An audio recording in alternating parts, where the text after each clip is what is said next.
Nagkaroon ng mood swing ang Diyos? Ano yun? Napagod ang Diyos? Ano yun? Nagsawa ang Diyos? Kaya ang milagro noon lang, wala na ngayon, na para bang ayoko na. Ganun ba ang Diyos? Bakit hindi po kaya siya gumawa ng milagro? Papakabuting tao naman ako. Baka nga isa na tayo sa mga nagsasabi na rin ngayon ng sinabi ni Nora Honor noon, walang himala. Kung ang diablo nga hindi tumitigil, ang Diyos pa kaya? Alam natin ang ating banal na kasulatan ay nahati sa dalawang tipan. The Old and the New Testament. Ang matanda at bagong tipan. Pero magkaugnay po ang dalawang yan. So much so na nasasabi natin na ang New Testament ang siyang fulfillment ng Old Testament. Sapagkat ang mga pangako at ang mga sikreto sa Old Testament o sa matandang tipan, kay Jesus sa New Testament o sa bagong tipan ay nabunyag o nagkaroon ng katuparan. Halimbawa na lang po sa mga pagbasa ngayon na ating napakinggan, kung saan tampok ang dalawang personalidad sa magkabilang tipan. Si Jose, yung Joseph the Dreamer na tinatawag in the Old Testament sa ating first reading, samantalang of course si Jesus naman in the New Testament sa ating gospel reading. Na kung ating pagkukumparahin, maunawaan natin, magkaugnay nga naman. So much so na po pwede nating sabihin na yung mga nangyari kay Jose ay nagkaroon ng kaganapan kay Jesus sa bagong tipan. Halimbawa po, si Jose ay isang pastol. Si Jesus ang ating mabuting pastol. Si Jose, iniligtas niya hindi lang ang mga Hudyo, kundi na pati ang mga Ehipsyo. Si Jesus, iniligtas niya hindi lang ang mga Hudyo, kundi lahat ng tao, ang buong mundo. Si Jose ay may kapa, tanda ng tatamuhin niyang kapangyarihan. Si Jesus ay talagang may kapa sapagkat siya'y haring talaga, makapangyarihan. Natigmak ng dugo ang damit ni Jose. Mas lalo na ang damit ni Jesus. Kinainggitan si Jose ng kanyang mga kapatid. Mas lalong kinainggitan si Jesus ng kanyang mga itinuring na higit pa sa kanyang mga kapatid. Joseph was rejected by his brothers. And that, the worst kind of rejection also happened to Jesus. Si Jose ay binenta ng kanyang mga kapatid ng 20 pirasong pilak, halaga ng 1 alipin. Si Jesus ay binenta ng kanyang itinuring na kapatid, si Judas. Sa halagang 30 pirasong pilak, again, halaga rin ng 1 alipin. At kung pagsasama-samahin natin ang mga pangit na nangyari sa buhay ni Jose, kasama na dyan ang ilang beses na muntik ng pagpatay sa kanya, will be surprised. Sapagkat ang lahat ng ito ay nag-lead sa pagiging pag-asa niya ng bayan niya. Mas lalo na si Jesus. Doble, triple ang mga pangit na nangyari sa kanya na humantong sa tiyak na pagpatay sa kanya. Pero ang lahat ng ito ay humantong sa pagiging pag-asa niya ng bayan ng Diyos. Kaya nga kung meron mang pagkakapareho at pagkakaugnay na mensahe ang buhay ng dalawa, ito yung sinasabi ni San Pablo sa Romans 8:28. All things work together for the good of those who love Him. Sapagkat yung mga pangit na nangyari sa kanila ay nagbunga ng maganda, hindi lang sa kanila, kundi lalong-lalo na sa iba. That is why, towards the end, sasabihin ni Jose sa mga kapatid niyang nagtangka sa buhay niya, what you meant for evil, God used for good.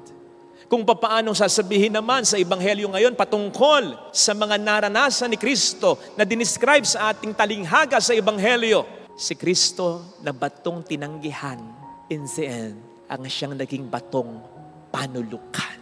Ito ngayon ang ating pagninilayan. Lalo pat kamakailan ay meron akong nakausap. Ang dami-dami niyang problema. At ang isa sa sinabi niya, Father, bakit hindi po kaya gumawa ng milagro ang Diyos sa buhay ko? Sana, sa dami ng problema ko, biglang mawala ang lahat ng ito. Bakit hindi po kaya siya gumawa ng milagro? Papakabuting tao naman ako. Baka nga isa na tayo sa mga nagsasabi na rin ngayon ng sinabi ni Nora Honor noon, walang himala, walang milagro. Buti pa noon in the Old and New Testament, Meron, noong unang panahon, pero wala na ngayon. Ano yun? Nagkaroon ng mood swing ang Diyos? Ano yun? Napagod ang Diyos? Ano yun? Nagsawa ang Diyos? Kaya ang milagro noon lang, wala na ngayon, na para bang ayoko na. Pagod na ako. Ganun ba ang Diyos? Eh di ba't sinasabi mismo ng banal na kasulatan, God is the same yesterday, today, and forever. Ang Diyos ay hindi nagbabago. Kaya makakaasa tayo na kung gumagawa siya ng himala noon, gumagawa pa rin siya ng himala ngayon. Eh kung ang dyablo nga hindi tumitigil, ang Diyos pa kaya? Hindi nga ba't sinasabi ng ating Panginoon, where sin abounds, grace abounds all the more. Where problem abounds, grace abounds, mercy abounds all the more. Kung double effort ang demonyo, mas double effort ang Diyos. Dahil gusto niya, maligtas ka, maligtas ako, maligtas tayo.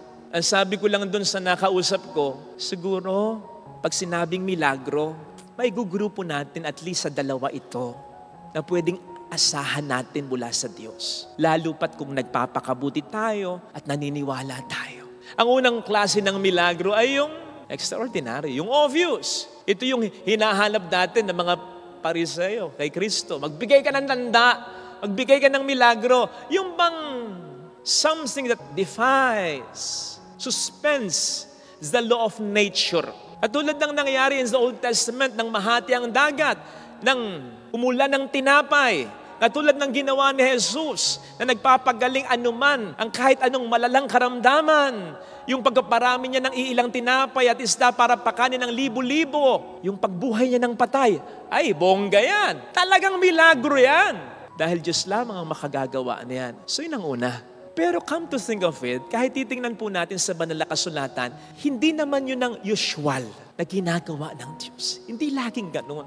May isa siyang laging ginagawa na kung titingnan natin mula una hanggang huli, mula sa pagkakasala ni Eva at ni Adan hanggang sa huli, lahat ng personalidad. Evident na evident ang milagrong ito. Yung pangalawa, ano yon? Yung nakita rin natin sa buhay ni Jose at ni Jesus. Ano yon? Yung unti-unti na yung liku-likong linyang ginawa ng tao, itutuwid ng Diyos. Na yung pagkukulang ng tao, pupunan ng Diyos. Na mula sa pagkakasala ng tao, lilitaw ang biyaya ng Diyos. Na mula sa mga pangit pangyayari, lilikha ang Diyos ng mga magagandang pangyayari. Hindi ito obvious kasi hindi natin pinapansin. Ang hinahanap natin lagi, bigla. Lord, kumaling na sana ako. Lord, magbago na agad sana ang asawa ko. Pero hindi natin napapansin ang unti-unti niyang mga ginagawa. Ito rin ay isang milagro sapagkat they also defy the law of nature. Kasi kapag masama, evidently, inevitably, dapat ang ending nun masama. Pero ang Diyos lamang ang makagagawa ng mabuti mula sa masama. Hindi galing sa Diyos ang masama. Nandito tayo sa mundo na normal ang masama. Pero dahil kasama natin ang Diyos, gagawa siya ng paraan upang kahit yung masamang pangyayari ay pagmula ng mabuting pangyayari. Hindi rin ito natural. Ito rin ay supernatural dahil Diyos lamang ang makagagawa niyan. At yan ay kahanga-hanga. O hindi nga ba't kapag nakalampas tayo sa isang problema, ikaw mismo hindi makapaniwala? O nga ano? Nagawa mo ba yung mag-isa? Kaya nga ang sabi sa bandang huli ng Ebanghelyo, ginawa ito ng Diyos at ito ay kahanga-hanga. Yes. Meron pa rin mga bonggang-bongga, mabilis, biglaan na milagro. Pero hindi ito usual. Ang usual, ang lagi. Hindi nawawala, lagi. This is how God works. Unti-unti. Because God is and will never be in a hurry. Remember that He has the whole of eternity to fix your and my problem. Lalo pat hindi lang naman ako, hindi lang naman ikaw ang inaayos niya. Marami siyang mga ibang inaayos. May mga pagkakataong gusto na niyang ibigay. Nandyan na nakalinya na ibibigay na niya yung hinihiling natin. May mga kumukontra. May mga ginagamit ang demonyo para hadlangan ito, para i-delay. Hindi naman mahadlangan, madidelay lang Kaya tumatagal. At yan ay may batayan sa banal na kasulatan. At ang concern ng Diyos, hindi lang yung mga battles outside us. Ang mas concern nga ng Diyos, yung battles inside us. May inaayos siya at hindi ganon kabilis mag-ayos. Dahil may kalayaan ng tao. Gusto ng Diyos magbago ng asawa mo. Kinukonsensya niya ang asawa mo, pero ayaw makinig. May kalayaan ng tao eh. Yun ang nakapagpapatagal sa milagro ng Diyos. Kung lahat lang ng tao susunod sa Diyos, makikita mo ang bilis na mangyayari ng milagro. Kaya, hindi porke parang ang tagal o walang resulta, wala na. Sabi ko nga nung nakaraang linggo, may ginagawa ang Diyos. Kaya naman kayo nagsisimba, kaya naman tayo nagdarasal, naniniwala tayong kasama natin ang Diyos, di ba? Kung kasama natin ang Diyos, imposibleng walang milagro. Ano yon? Nandyan lang siya, kasama tayo? Natutuwa siya, naghihirap tayo? Ganun ba ang Diyos? Kung ikaw nga bilang magulang, lahat gagawin mo. Minsan kahit mapasama ka na, matulungan nga lamang, maibisan lang ang mga paghihirap ng anak mo, gagawin mo. Ang Diyos pa kaya, ang hindi gawin ng lahat, of course hindi yung masama, pero hindi gawin ang lahat ng kanyang nasa disposal para gumawa para sa atin ng himala. And so, ibig sabihin, mayroong himala. What happened with Joseph, we can also experience from the pit to the palace. What happened with Jesus, we can also experience from death to life. Because the pit and death are not your destiny. Although yun ang gusto ng dyablo na manatili ka sa bangin, sa balon, at sa kamatayan ng problema ng buhay mo, pero hindi yun ang gusto at plano ng Diyos para sa iyo. So sino ngayon sa dalawang papakinggan mo? Ang demonyong nagsasabi sa iyo hanggang dyan na lang ang buhay mo? O ang Diyos na nagsasabi sa iyo, anak, ginagawan ko ng paraan, may magagawa akong paraan para dito. Sino sa dalawa ang pakikinggan mo? Sino ba sa dalawa ang may kakayanang gumawa ng milagro? Ang Diyos. Depende na lang kung anong milagro ang hinihiling mo. Kasi minsan, kahit yung mga gumagawa ng masama, sinasabi natin, may ginagawang milagro. Pero yung milagrong mabuti, para bumuti ang buhay mo, ang kalusugan mo, ang kalagayan ng pamilya mo, ang relasyon mo sa Diyos at sa ibang tao, ang Diyos ang asahan mo, ang Diyos ang paniwalaan mo, sapagkat siya lamang ang may kakayanan at ang may kagustuhan na gawin sa atin yan. No wonder ang himok sa atin ni St. Paul, in everything give thanks. Sa lahat ng bagay, tayo'y magpasalamat. Hindi pa man magpasalamat ka na. Of course, hindi ka magpapasalamat dahil may sakit ka, dahil niloko ka, dahil binetray ka, dahil sira ang pamilya, sumadsad ang negosyo. Siyempre hindi. Pero dahil alam mo na hindi ginusto ng Diyos yan, kundi parte lamang ng buhay natin yan, o gawa ng ibang may kasalanan na yan, alam mo na ang Diyos ay kakampi mo, and when God is for you, who can be against you? Hindi tayo magpapasalamat sa pangit na nangyari sa atin. Magpapasalamat tayo dahil ang Diyos ay may kakayanan na lumikha ng maganda mula sa pangit na nangyari. Nasa okasyon tayo, nasa pagkakataon tayo upang ang Diyos sa buhay natin ay makagawa ng milagro.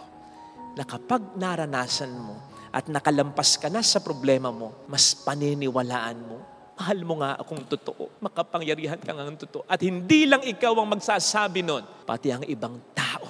O hindi nga ba't yun ang sinabi ni Kristo patungkol sa pagkamatay ni Lazaro? Nangyari ito upang dakilain ang Diyos. So mamimili lang ang Diyos kung anong klaseng milagro ang ibibigay sa atin. Kasi hindi siya basta nagbibigay ng milagro ng walang magandang dahilan. Basta ang importante may mangyayari. Either biglang magbabago ang asawa mo, biglang magbubumang negosyo, bigla kang gagaling sa sakit mo, o kaya unti-unti.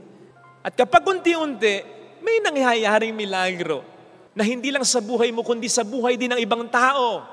I think mas maganda at mas matindi ang epekto ng unti-unti. Kasi lalong-lalo na kung dadako ka na sa pagkakataong hindi mo na alam ang gagawin mo. Lalo pa't maintindihan mo kung bakit nangyari ito. Kasi yung biglaang milagro, okay. Paano nangyari yon? Biglaan, hindi mo naintindihan. Basta nangyari at hindi mo rin maintindihan. Galing milagro Pero yung unti-unti mong maintindihan kung bakit nagkaganoon, kung bakit nagkaganito. Lalo pat kapag natupad na ng Diyos, naiayos na ng Diyos ang mga dapat nang iayos, natupad na ng Diyos ang maganda niyang plano para sa iyo at para sa ibang tao. By the way, di ko nasabi at naidagdag kanina, yung pagkakaugnay pa rin ni Jose at ni Jesus. Si Joseph the Dreamer, at one point, pinangalanan siya ng parao, ng Egyptian na natuwa sa kanya. Pinangalanan siya ng Zepanat Paneah. Ang ibig sabihin daw ay revealer of secrets. Kasi nakapag-i-interpret si Jose ng mga panaginip, tagabunyag ng sikreto. And I don't have to tell you na kayang-kayang magbunyag ni Jesus ng sikreto. Romans 2:16, Luke 2:35. Kaya sa huli, ipapaunawa niya yung ngayon ay sikreto sa iyo. Yung hindi mo maintindihan kung bakit nagkasakit ka o yung mahal mo.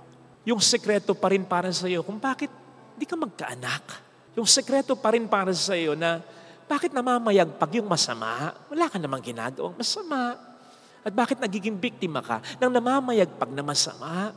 Kung bakit sekreto pa rin para sa iyo na hindi ka nakapasa, nag-aral ka namang mabuti. Balang araw, i-reveal ng Diyos sa iyo, anak, ito kasi yung plano ko eh. Balang araw maunawaan mo kung bakit nangyari ang lahat ng ito.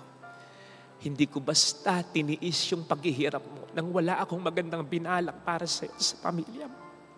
Basta tulad ni Jose at tulad ng ating Panginoon Jesus, huwag tayong lalayo sa Diyos. Basta panghawakan natin kasama natin ang Diyos. At hindi nagbabago ang Diyos. Anong sabi ni Jesus? Ako at ang Ama ay patuloy sa paggawa. And whenever God works, there will be miracles, of course. Ito sana ang hilingin nating biyaya sa banal na pagdiriwang na ito.